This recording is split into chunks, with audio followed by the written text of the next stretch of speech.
September 12th, 1942. Guadalcanal. The jungle was a furnace of humidity and noise, crickets, distant artillery, and the wet hiss of rain through palm fronds. Along the Lunga perimeter, the Marines of the 1st Division waited, half awake, bayonets fixed and fingers slick with sweat. Somewhere beyond the coconut grove, Japanese voices whispered. The enemy would come soon. They always came after midnight. In one foxhole, Corporal John Harris of Easy Company checked the weight of the new weapon lying across his knees, a Winchester Model 12 trench gun. It was short and brutal-looking, 20-inch barrel, 4-row ventilated heat shield, and a long steel bayonet lug that could take the 1917 sword bayonet, long enough to reach past a man's rifle. The receiver was solid, machined from steel rather than cast, and the slide worked smooth as oil. Harris thumbed 6 brass shells into the magazine tube, each stamped M19-12 GA-00 Buck. One more in the chamber made 7 chances. The shells gleamed dull gold in the dim light. They were heavier than rifle cartridges, wide and flat-nosed. Inside each one lay 9 lead balls, each 1/3 of an inch across. Fired together, those 9 pellets spread into a pattern wider than a man's chest at 15 yards. Each pellet struck with the energy of a .32 pistol bullet. At 20 paces, that pattern turned flesh and bone into pulp. The Model 12 had no trigger disconnector, hold the trigger down, and every time the pump slid forward, the gun fired again. Slam fire, they called it. It could empty the magazine in 3 seconds, a lead storm that replaced finesse with certainty. The brass hulls were new, too. Paper shotgun shells had swollen and failed in Pacific humidity. Their cardboard walls turned soft and useless within days. Brass solved the problem. The Army Ordnance Department had insisted on it after early failures during the Philippines campaign. Brass resisted salt air, rain, and sweat. Marines could reload the same shell dozens of times in training without swelling. In a theatre where rifles rusted in a week, that mattered. Across the jungle line, Japanese soldiers of the 35th Infantry Regiment crept forward, stripped to shirts and breeches, their bayonets taped to keep from rattling. Doctrine taught that the bayonet was the soul of the soldier, the final proof of will. They moved in 3s and 4s, grenades hanging from neck cords, their commander whispering "Nippon banzai" before the charge. For months, such night attacks had driven British and Chinese troops from strongpoints. The Japanese believed American soldiers, mechanical, slow, afraid of the dark, would break the same way. They met instead the geometry of buckshot. When the first flare hissed skyward, white light poured through the trees like daylight made cruel. Shadows leapt, then froze. Harris saw movement. A figure crouched low, 30 feet away. He raised the shotgun to his shoulder and pressed the trigger. The recoil punched his chest, and the man vanished into mist. The pump slid back, a brass hull spinning into the mud, another shell chambering with a metallic clack. He fired again and again, holding the trigger, racking the slide, K-chunk, boom, K-chunk, boom, until smoke filled the air and his ears rang like bells. At those distances, riflemen were spectators. The M1 Garand, accurate to 500 yards, could not aim through foliage at 10. The Model 12 didn't need to. Its pattern found what eyes could barely see. Japanese soldiers who had trained to close within bayonet range fell before they could lunge. Those who made it through the first wall of fire met the bayonet itself, thick, heavy, and longer than theirs. The shotgun and blade made one continuous argument. This far, no farther. By dawn, the coconut grove was quiet except for the groan of the wounded and the hiss of rain on cooling barrels. Marines walked the line, collecting spent brass casings half buried in the mud. Some shells had turned green from the night's moisture, but none had failed. Piles of Japanese rifles lay twisted in the grass, their bayonets still fixed, their doctrine undone. That morning, a staff officer wrote in his report, shotguns effective in all-night engagements. Enemy failed to close within grenade range. The comment was dry, bureaucratic, but it marked a turning point. Guadalcanal taught the lesson first. America's war in the Pacific would not only be fought with ships and planes, but with the mathematics of production, brass shells that didn't rot, machines that fired as fast as men could move. The Winchester Model 12 was more than a weapon. It was a message, one written in lead and metal, sent from an industrial nation to an army still fighting by hand. And on that first night of buckshot, the message was received in silence. The Winchester Model 12 was never meant to fight a war. When it entered production in 1912, its purpose was simple: ducks, pheasants, and clay targets.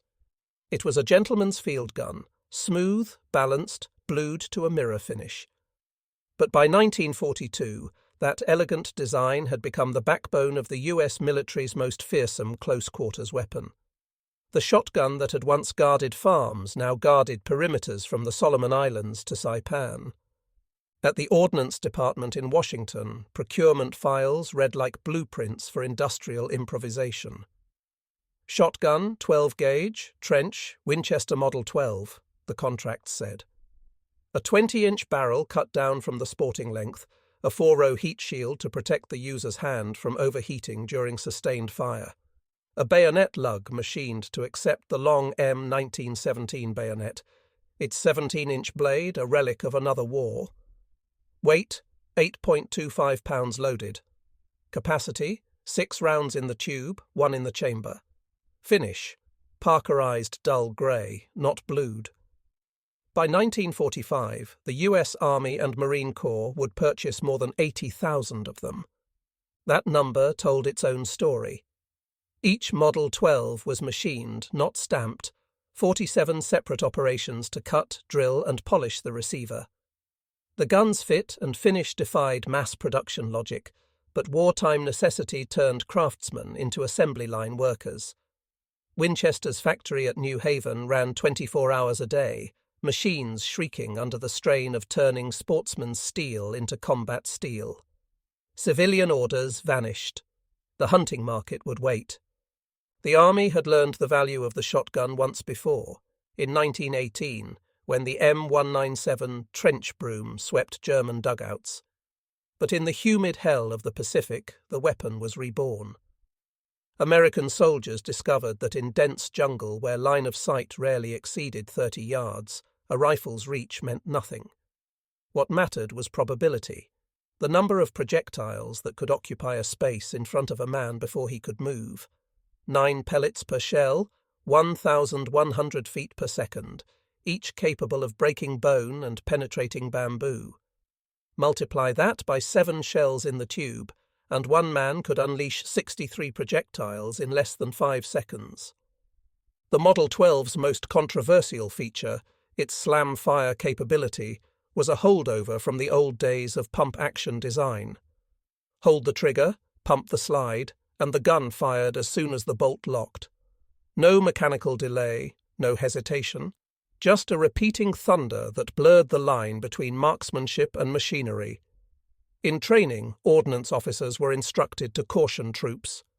Weapon may discharge when cycled if trigger depressed. In combat, that may became doctrine. Marines used the feature deliberately, firing as fast as their arms could move. The rhythmic ka-chunk, boom, was as recognizable to Japanese troops as the wail of incoming mortars. Behind the weapon's brutal efficiency was a logistical triumph as quiet as it was critical: the ammunition. Before the war, American shotguns used paper-hulled shells crimped with wax. In Louisiana or Kansas, that was fine. In the tropics, paper turned to pulp. The first shipments of paper shells to the Philippines in 1941 swelled and jammed after a week of exposure. By 1942, the Army demanded all metal construction.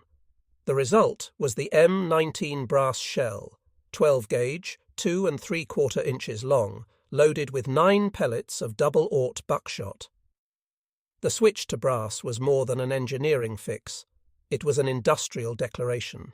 The United States could afford to make expendable munitions out of copper and zinc in quantities that would bankrupt other nations. Each brass shell weighed roughly 1.5 ounces. Packed 10 to a carton, 1,000 rounds filled a crate heavier than a man. The army shipped them across the Pacific by the ton, stacked in the holds of Liberty ships. From San Francisco to Espiritu Santo, to Guadalcanal, to Bougainville, the gleam of brass marked America's logistical reach. The same metallurgical knowledge that produced shell casings for naval guns now ensured that a Marine's shotgun would fire after weeks in a swamp. Training manuals printed by the Quartermaster Corps in 1943 outlined employment doctrine: shotguns for perimeter defense, jungle patrols, and tunnel clearing. Effective range, 35 yards. Optimum, 25, one manual noted dryly.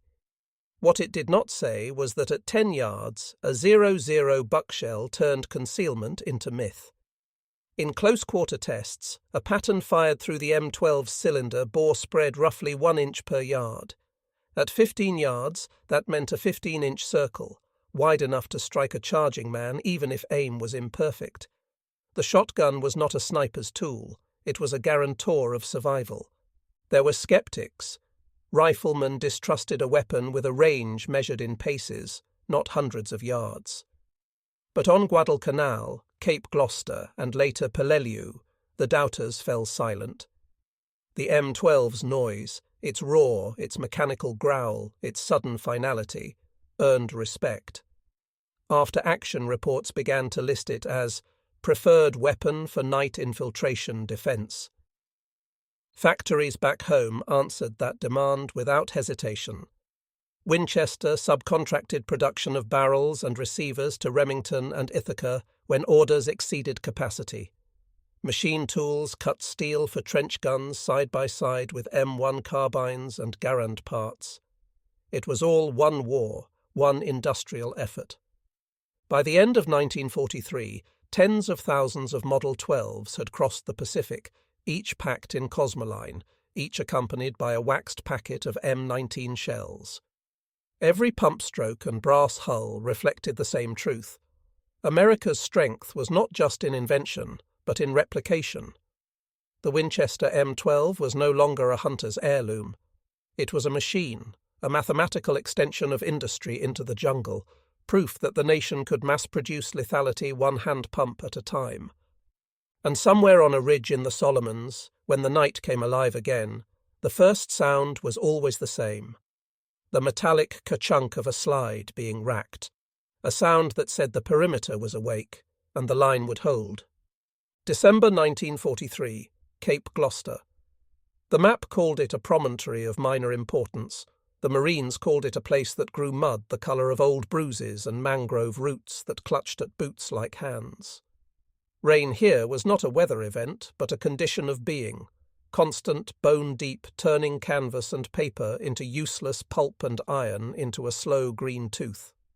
Patrols moved in single file through thigh-deep water, rifles held high on improvised slings to keep bolts from sucking mud. Night was the island's natural state. Daylight was merely a courtesy. It was in that particular geometry, narrow trails hemmed by water and roots, little clearings choked with ferns, that the Winchester Model 12 found a theatre suited to its brutal abilities.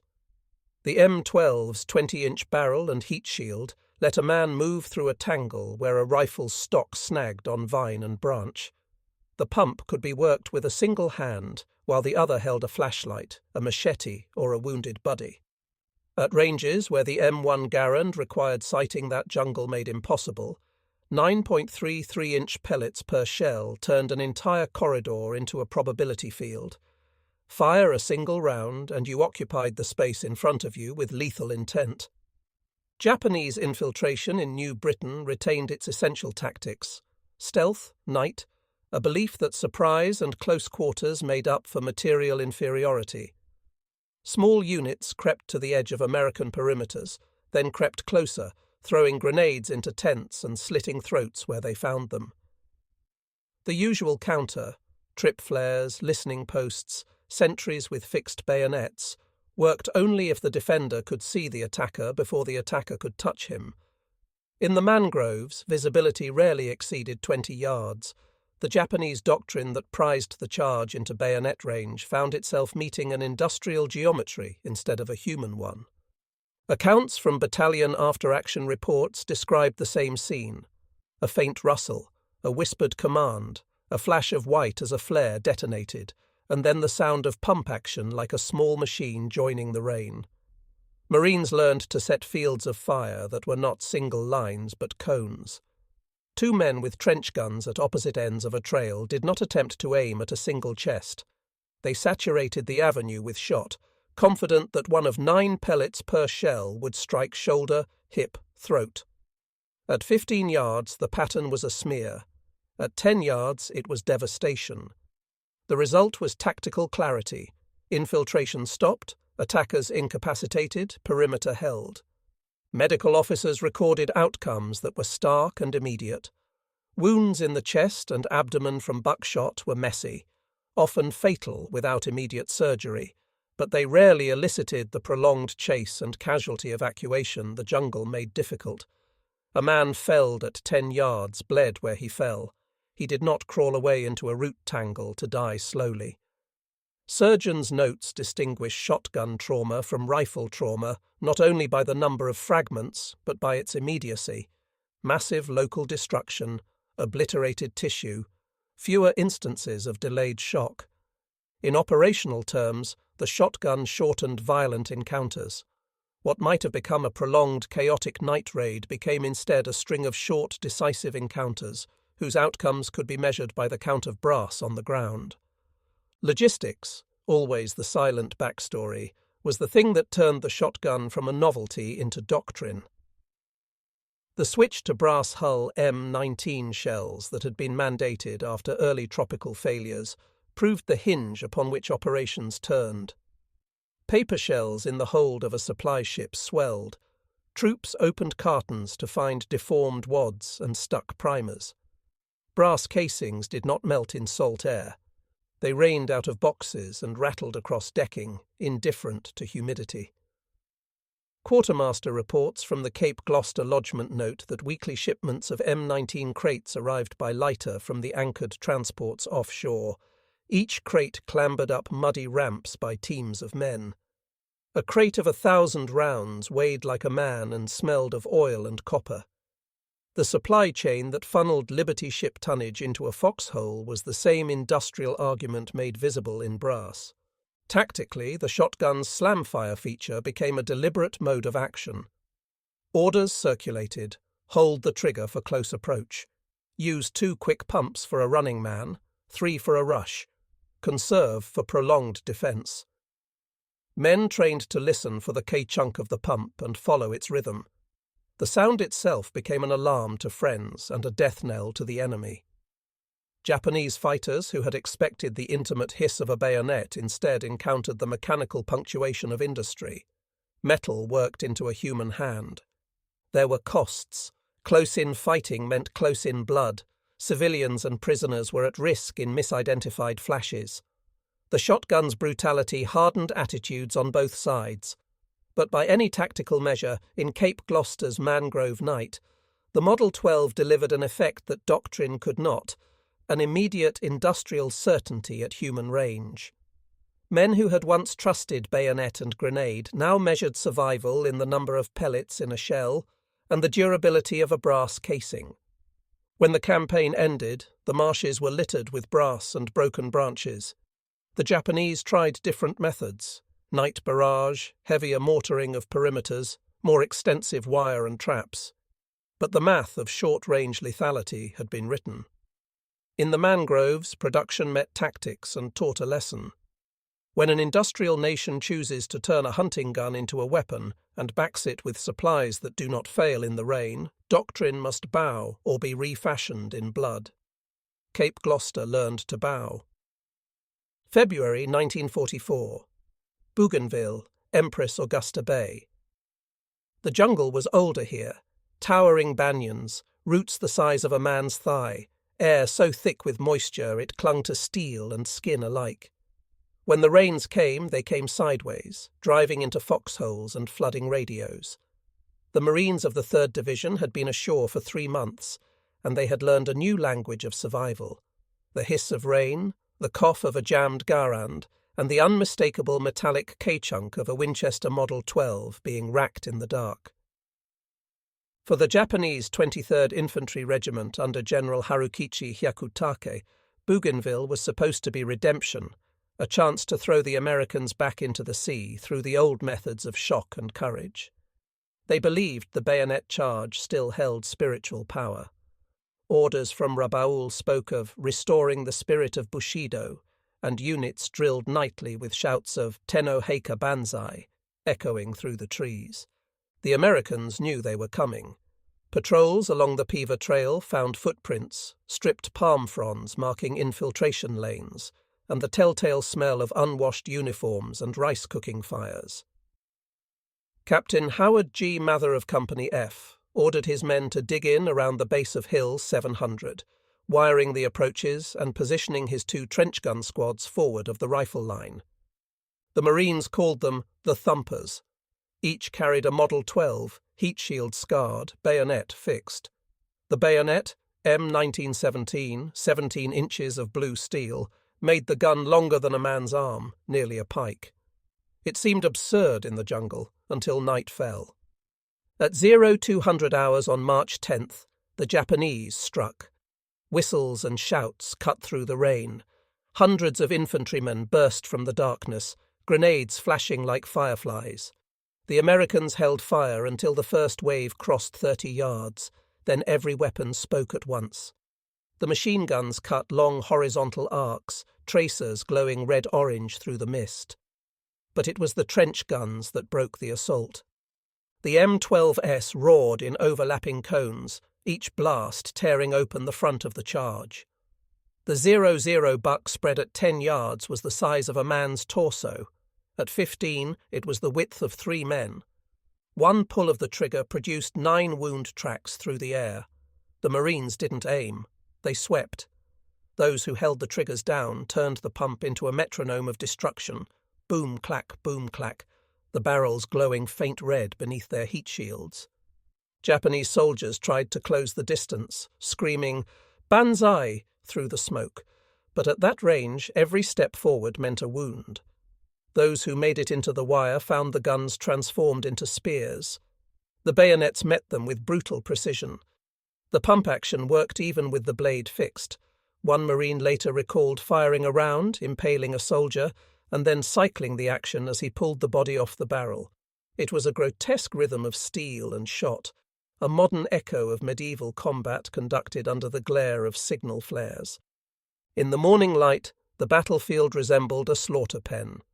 The Japanese dead lay in heaps along the approach paths, many with multiple wounds from the same blast. Company F's line was intact. Their casualties were minimal. Of the roughly 500 Japanese who attacked Hill 700, fewer than 70 returned to their lines.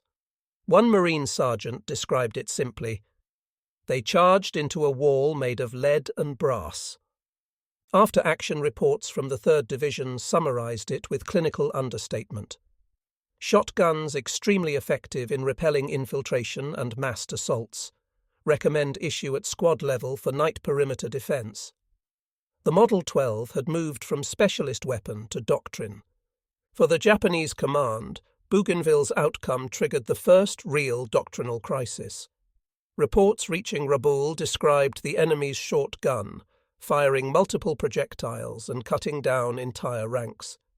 The term they used, Ju Odan, gun of many bullets, carried a note of disbelief. To men trained for bayonet duels, the idea of a weapon that could fill the air with unseen pellets was beyond comprehension.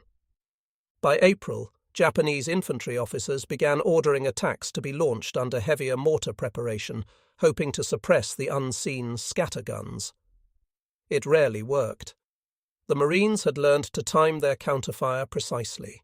The instant the mortars stopped, the pumps began. In letters home, soldiers described their trust in the M12 with an intimacy usually reserved for comrades. "My shotgun's named Betsy. wrote one corporal to his wife. "She doesn't jam, she doesn't miss, and she keeps me alive."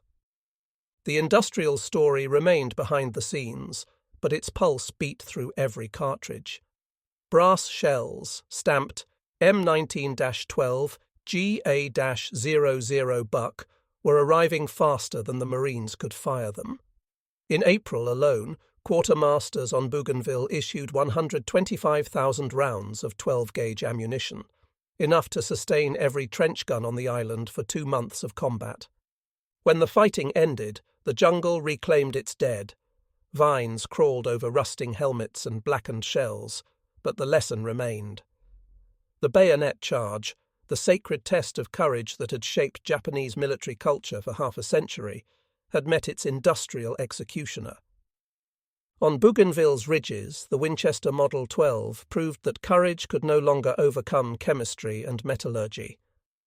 The old ideals of the warrior had collided with a nation that could manufacture death in predictable patterns of 9 pellets per shell.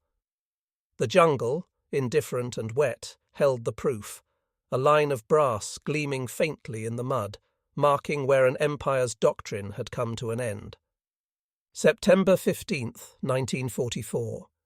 The beaches of Peleliu boiled under a sun that turned the coral sand into a white mirror. The 1st Marine Division had landed at 0830, stepping into heat so intense it felt manufactured, metallic, deliberate, as if the island itself had been forged to punish movement. From the moment the first waves went ashore, men learned that water boiled in their canteens, rifles seared the skin, and the coral dust mixed with sweat to form a paste that sealed every pore. The Japanese 14th Infantry Division had no intention of repeating the suicidal banzai charges that had failed at Bougainville and Tarawa. Their commander, Colonel Kunio Nakagawa, studied American tactics carefully. His new doctrine, defense in depth, turned the island into a labyrinth of interlocking caves, pillboxes, and tunnels cut into the coral ridges. Rather than attack, his men would make the Americans come to them, yard by yard. What Nakagawa didn't know was that the Americans had a weapon perfectly suited for that very problem. The Winchester Model 12 trench gun came ashore in oil-soaked canvas cases, carried by assault engineers and point men. They had been modified for this new kind of battle, some with shortened stocks for easier handling in tunnels, others fitted with custom sling loops for quick transitions between shotgun and carbine. The brass M19 shells had been sealed in waxed paper, then wrapped in cellophane, their contents immune to salt and sand. Each man carried 42 shells on his webbing, 6 in the gun, 1 chambered. Peleliu's ridges, Bloody Nose, the Umabrogel Pocket and 5 Sisters were not jungles but cathedrals of stone, their walls pocked with fire ports and slits just wide enough for a rifle barrel.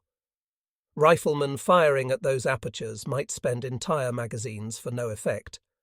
A shotgun, however, could do what a bullet could not, fill the space with fragments and concussion. Marines quickly learned to aim not at a target, but at an opening, blasting buckshot through air vents, cracks, and doorways. At 10 yards, 9 pellets spread in a flat oval that could turn a cave entrance into a death trap. Corporal Charles D. McGowan of the 7th Marines recorded it in his field diary. Cave warfare. Use shotguns. Fire 1 round into dark hole, wait 2 seconds. If there's movement, pump 2 more. You don't have to see them, you just have to reach them. The heat melted grease and warped rifle stocks, but the Model 12S kept working. Their Parkerized finish dulled the glare.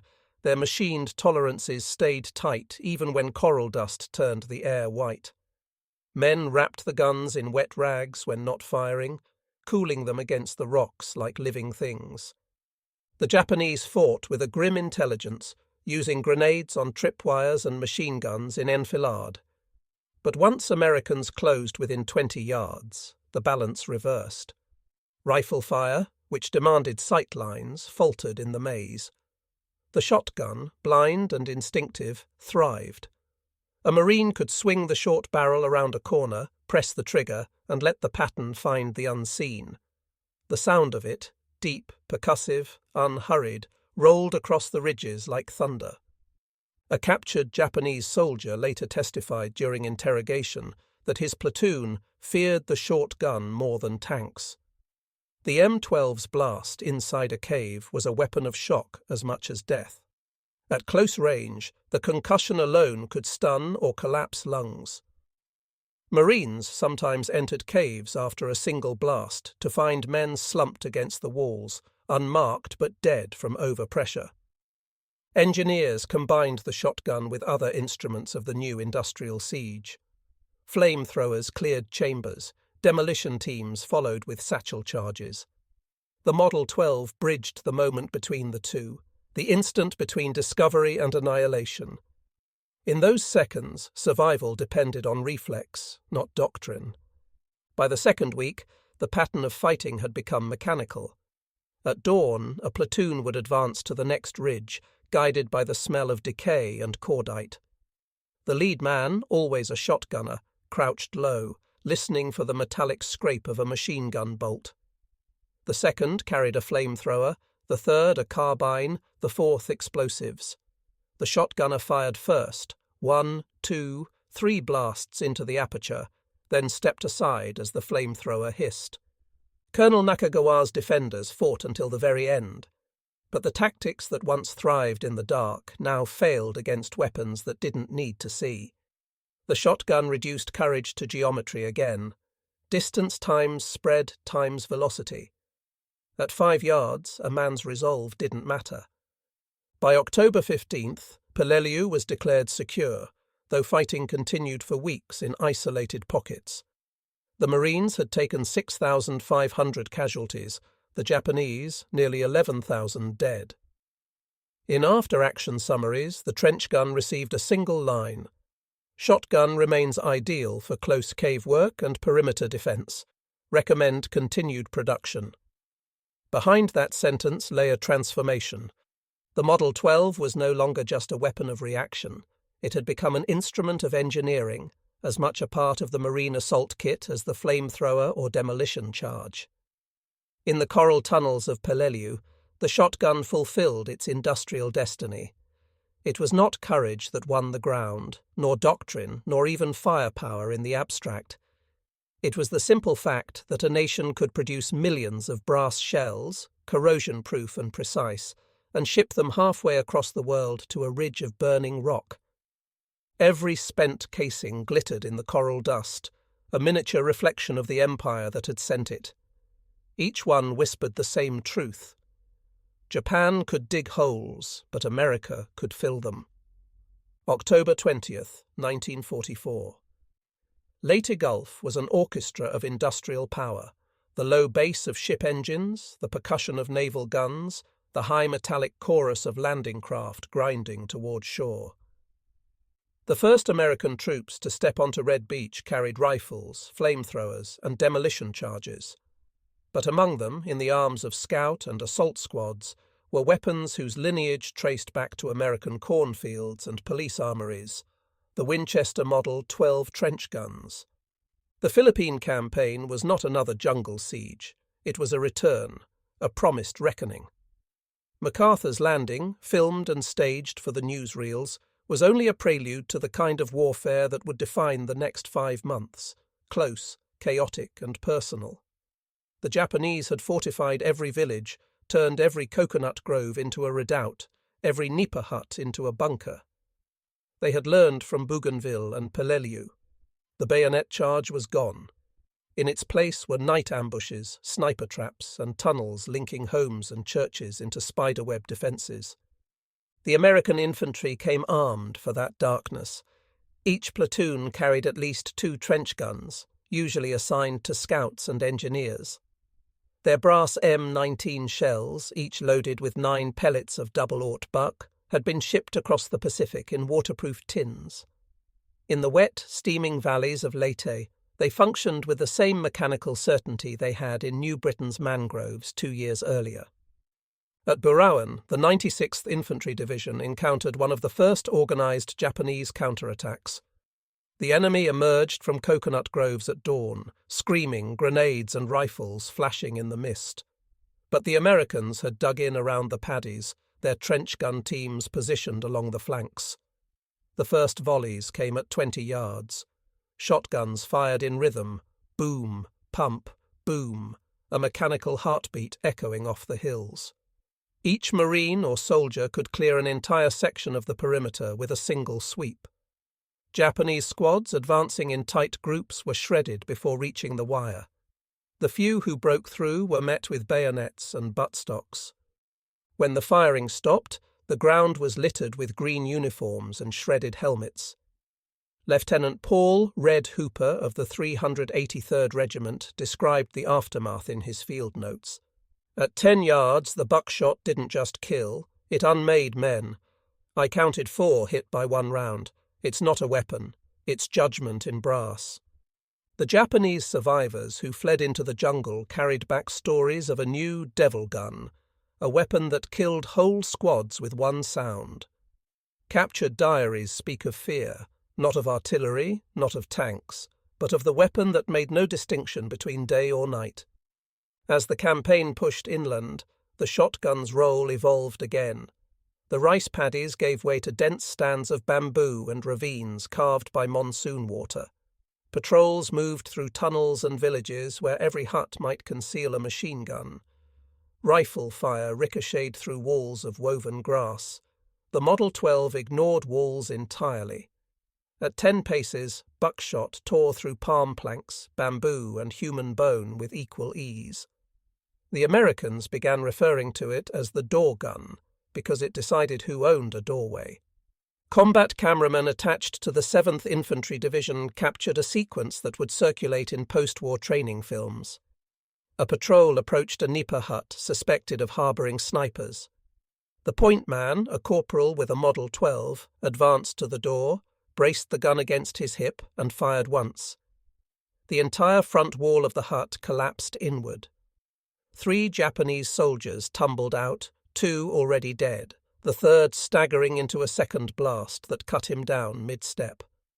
The film was later shown to recruits at Camp Pendleton as a lesson in shock dominance, fire first and fire with authority.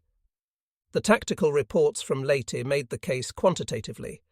In close combat actions under 25 yards, trench guns achieved confirmed kills at a ratio of 1.7 rounds per casualty, far higher efficiency than rifles or carbines. The ammunition's weight was a burden, but logistics had caught up to doctrine. Cargo ships carried entire holds of boxed shells marked 12GA, Buck M19, delivered by Seabees who built temporary depots within hours of the landings. American industry had turned personal defense into operational scale. The Japanese tried to adapt. They set ambushes at greater distances, used mines and improvised grenades, and built bamboo barriers in tunnels to absorb buckshot. Yet the physical laws remained unforgiving. Even after striking bamboo, pellets retained lethal velocity.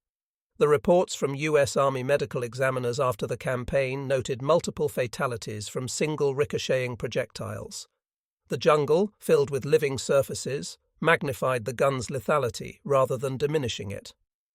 By December, as heavy rains turned the island into mud, the shotgun had become more than a weapon. It was an equalizer.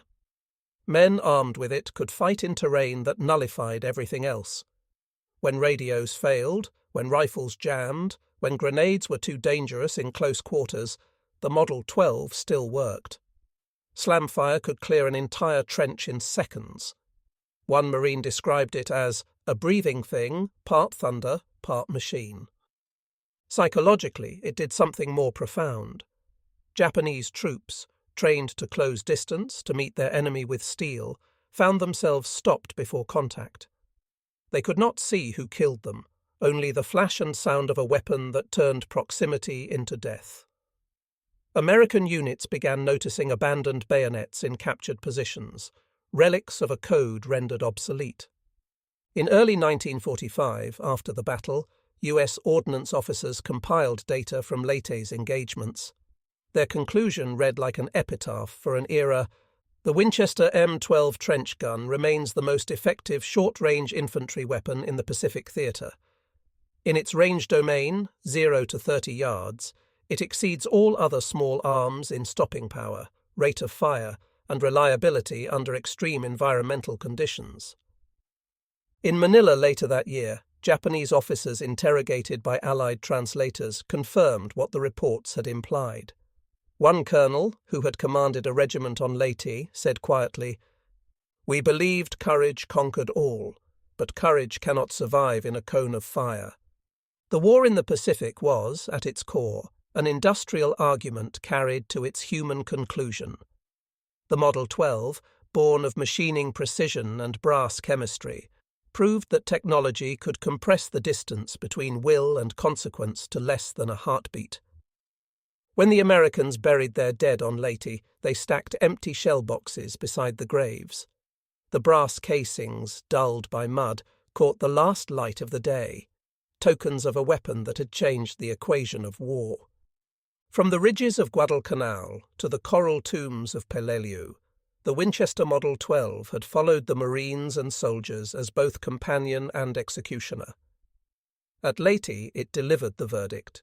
It was not merely a gun, it was the physical embodiment of industrial certainty, a reminder that in modern war, the man who holds the machine of repetition and supply writes the final word. And that word, in the Pacific of 1944, was fire. April 1st, 1945. The sea off Okinawa was paved with ships, 1,300 vessels in all, floating cities of steel and smoke.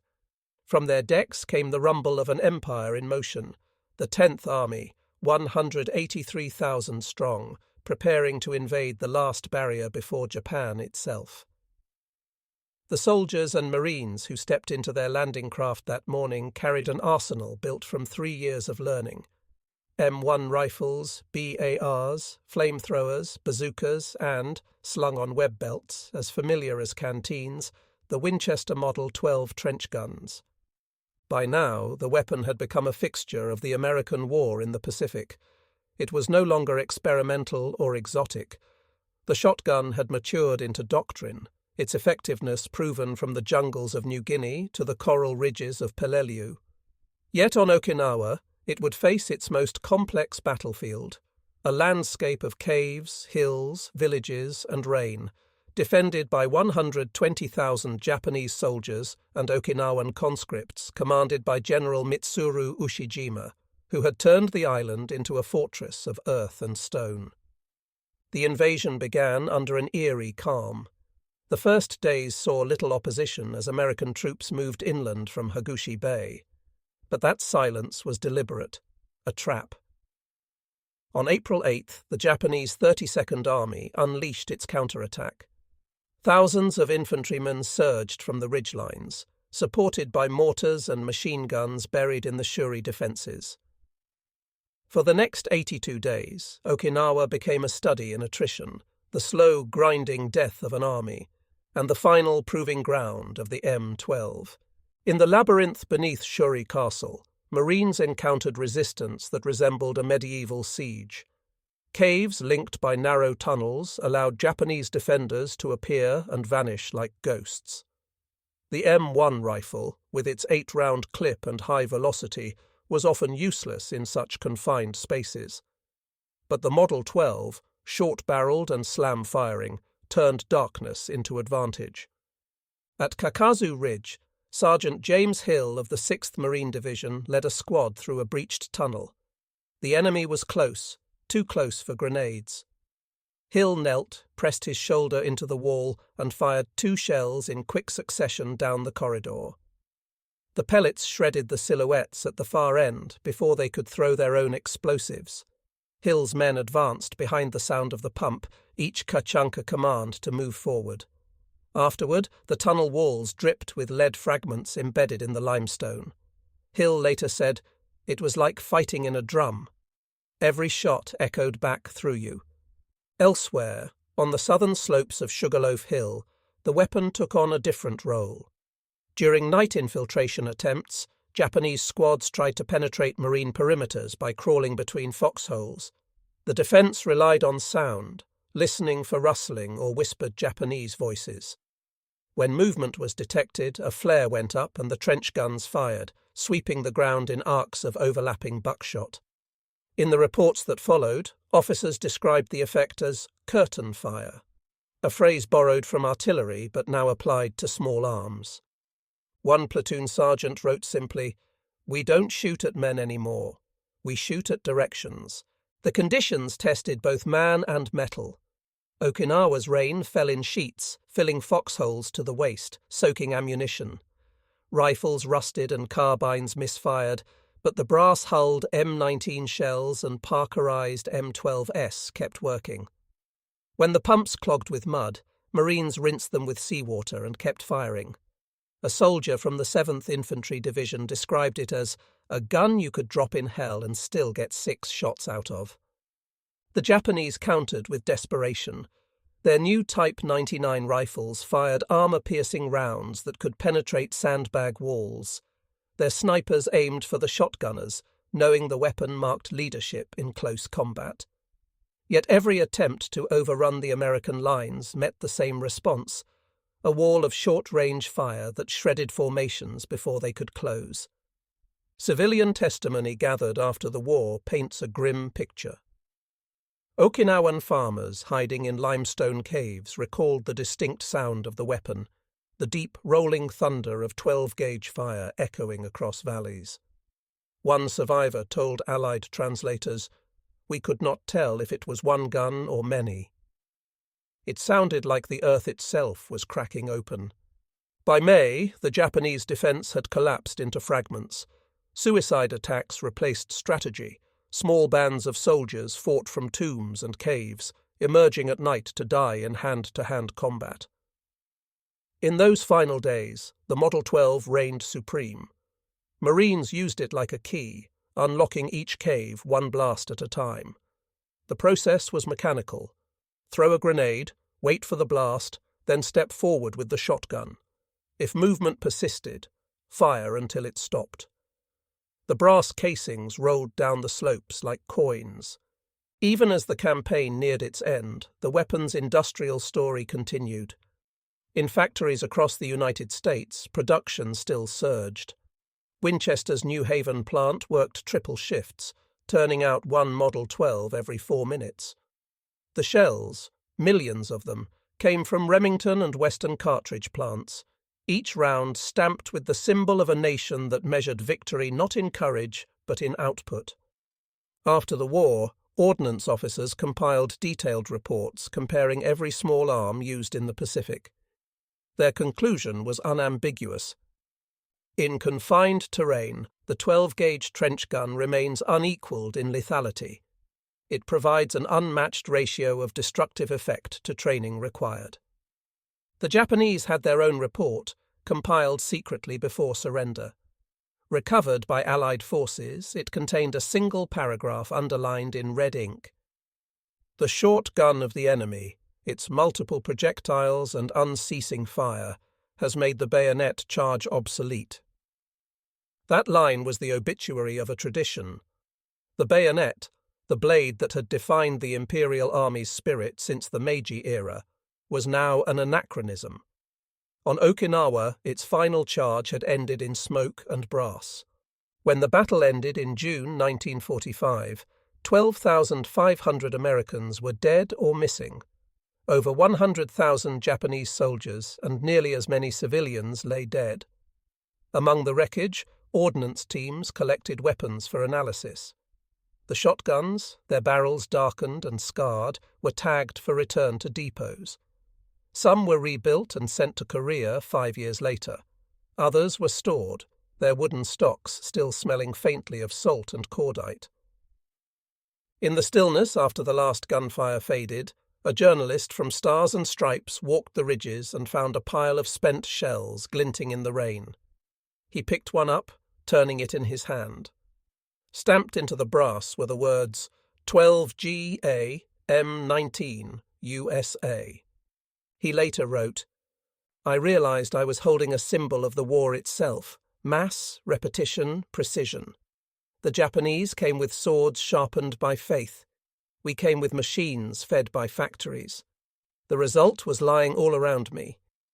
Okinawa was not just the last battle of the Pacific, it was the last argument between two philosophies of war, the individual and the industrial. In the coral ridges and rain-soaked caves, that argument was settled forever. The Winchester Model 12 had begun as a farm gun, a tool of sport and police. It ended the war as the sound of inevitability.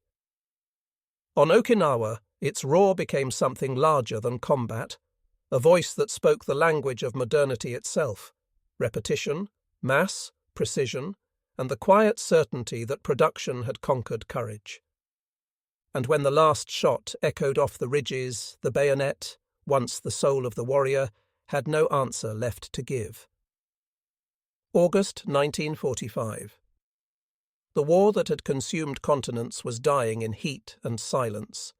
Hiroshima burned, Nagasaki smouldered, and across the Pacific Islands the guns that had once spoken in endless mechanical rhythm were going quiet. On a ridge above Okinawa's ruined villages, a Marine Ordnance officer named Captain Russell Laird supervised the collection of remaining weapons. In a heap before him lay rifles, bayonets, pistols, and several dozen Winchester Model 12 trench guns, their parkerized barrels mottled with rust, their wooden stocks swollen from rain. Each bore the marks of the campaign, dents, scratches, salt stains, the ghosts of hands that had gripped them through terror and exhaustion. The war had been won not by one battle or one strategy, but by the arithmetic of production. The Winchester Model 12 was both symbol and participant in that arithmetic. Born in 1912 as a civilian repeater, it had been refined by the factory lines of Connecticut and the logistical genius of a nation that could transform assembly into annihilation. From Guadalcanal's humid ridges to Okinawa's coral cliffs, it had rewritten the meaning of close combat. In the Pacific, Japanese infantrymen had carried the blade and the spirit of the charge. Americans had carried the pump and the certainty of engineering. The two philosophies had met face to face, and the outcome was recorded in brass and bone. When the war ended, the shotgun's story did not. It travelled home in crates stamped U.S. property, stored in armories and depots that smelled of oil and dust. Some were given to police departments, others to military training bases. A few were sent to Korea in 1950, where they spoke again in the frozen hills of Incheon and the trenches of the Pusan perimeter. But for those who had carried them first, the sound of the Model 12 never faded. In 1946, at the Pacific Theatre Veterans Reunion in Honolulu, Colonel David Schilling, by then a decorated ace of the European War, visited a marine display featuring the weapons of the island campaigns. Among the rifles and captured swords stood a single trench gun, propped against a case of M19 shells. The curator invited him to pick it up. Schilling shouldered it and racked the action once. The metallic ka-chunk echoed across the exhibition hall. "That," he said quietly, "is the sound the Pacific remembers." The Winchester's story was as much industrial as it was human. During the war, the company's New Haven factory had employed 15,000 workers, nearly half of them women.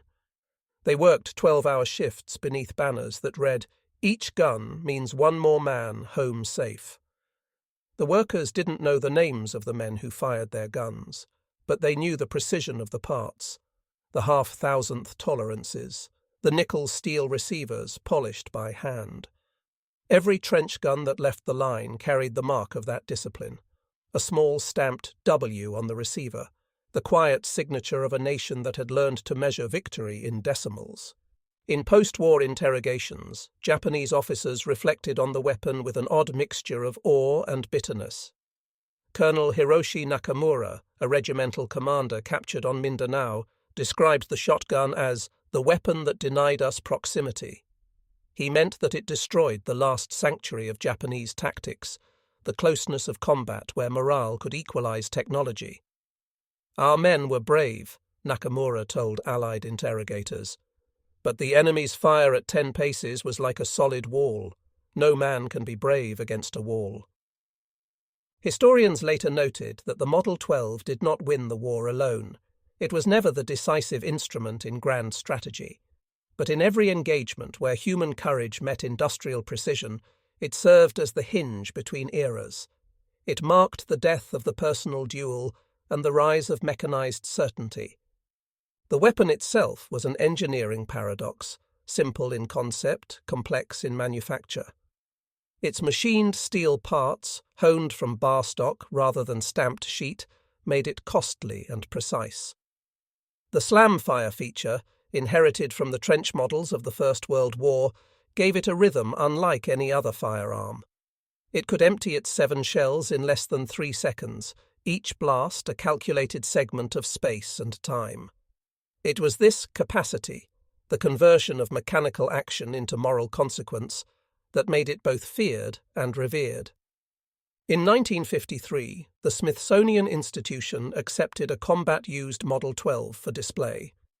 Its accompanying placard read, Winchester Model 12 trench gun, caliber 12 gauge, issued to U.S. Marine and Army units, 1942 to 1945. Fired M19 brass 00 buck ammunition, 9 pellets per shell. Distinguished by slam fire capability and corrosion-resistant construction. Used in all major Pacific campaigns, representative of the industrialization of close combat in World War II. The museum placed it beside a Japanese Type 30 bayonet, the two objects facing each other under glass. Visitors rarely noticed the juxtaposition, but for veterans who stopped to look, the meaning was clear. One represented faith in courage, the other faith in manufacture. By the 1960s, military historians began calling the Pacific the Shotgun War, not because of the number of shotguns used, but because the weapon embodied the character of the struggle, close, brutal, and mechanized. The Model 12 had turned the idea of range on its head. It fought not at a distance, but in intimacy. It killed at 10 feet, not 10 miles. It required no telescope, only nerve and steel. Yet even in its terrible intimacy, there was something impersonal. The shotgun's pattern erased individuality. It did not aim at a man. It aimed at a space, and everything within that space ceased to exist.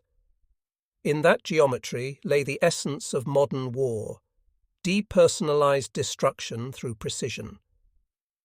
The Japanese survivors who later spoke at post-war conferences described the sound of the weapon as something that haunted them for decades. One infantryman who had fought on Peleliu said, "It was not like machine gun or cannon. It was a voice, one that said, 'You are too close.'" For American veterans, that same sound became memory's shorthand for survival.